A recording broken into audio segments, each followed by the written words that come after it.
स्वागत है दोस्तों आपका हमारे चैनल पर। बहू और झोपड़ी की कहानी। एक गांव में एक जमींदार था। उसके कई नौकरों में जग्गू भी था। गांव से लगी बस्ती में बाकी मजदूरों के साथ जग्गू भी अपने 5 लड़कों के साथ रहता था। जग्गू की पत्नी बहुत पहले ही गुजर गई थी। एक झोपड़ी में वह बच्चों को पाल रहा था। बच्चे बड़े होते गए और जमींदार के घर नौकरी में लगते गए। सब मजदूरों को शाम को मजदूरी मिलती। जग्गू और उसके लड़के चना और गुड़ लेते थे। चना भूनकर गुड़ के साथ खा लेते थे।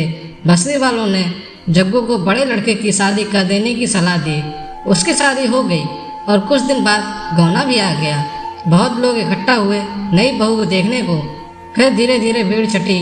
आदमी काम पर चले गए और औरतें अपने घर।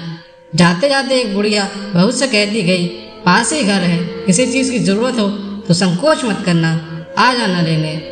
सबके जाने के बाद बहू ने घूंघट उठाकर अपनी ससुराल को देखा तो उसका कलेजा मुंह को आ गया।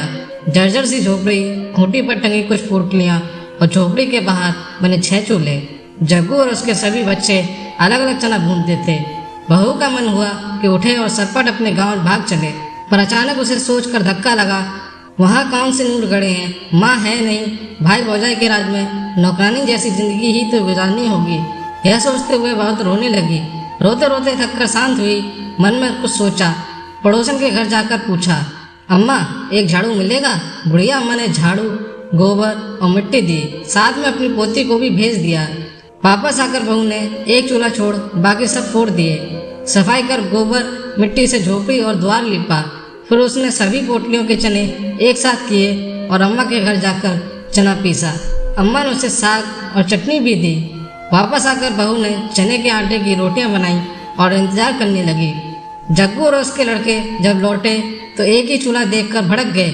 चिल्लाने लगे, इसने तो आते ही सत्यानाश कर दिया, अपने आदमी का छोड़ बाकी सबका चूल्हा फोड़ दिया। झगड़े की आवाज़ सुन बहू झोपड़ी से निकली। बोली, आप लोग हाथ मुंह धोकर बैठिए, मैं खाना निकालती हूँ। सब अचकचा गए, हाथ मुंह धोकर बैठे।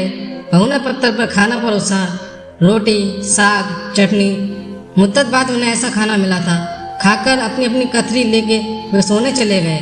सुबह काम पर जाते हुए समय बहू ने उन्हें एक एक रोटी और गुड़ दिया। चलते समय जग्गू से उसने पूछा, बाबूजी मालिक आप लोगों को चना और गुड़ ही देते हैं क्या?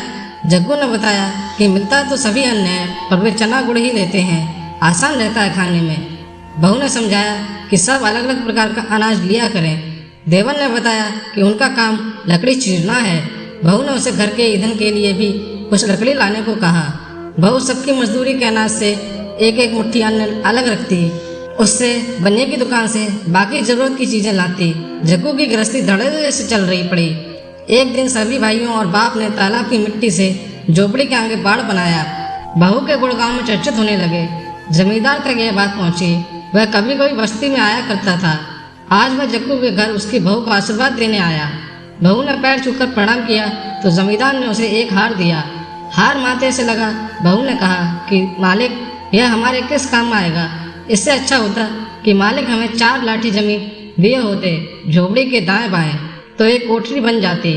बहू की चतुराई पर जमींदार हंस पड़ा। बोला, ठीक है, जमीन तो जग्गू को मिलेगी, पर यह हार तो तुम्हारा हुआ।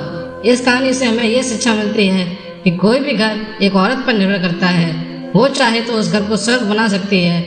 इस कहानी की नायिका ने ऐसा ही किया। घर में एक ऐसी औरत जिसने 6 भाइयों के घर को एक साथ कर दिया, फिर एक परिवार बना दिया। जब ऐसी औरत अपने परिवार की तरक्की के लिए कोशिश करती है तो उस घर के लोगों को सुखी होने से कोई नहीं रोक सकता। आपको ये कहानी कैसी लगी कमेंट करके हमें ज़रूर बताएं। अगर आपको ये कहानी पसंद आई तो अपने दोस्तों के साथ भी शेयर करें। चैनल पर नए हैं तो चैनल को सब्सक्राइब जरूर करें। कहानी सुनने के लिए आप सभी का बहुत बहुत धन्यवाद।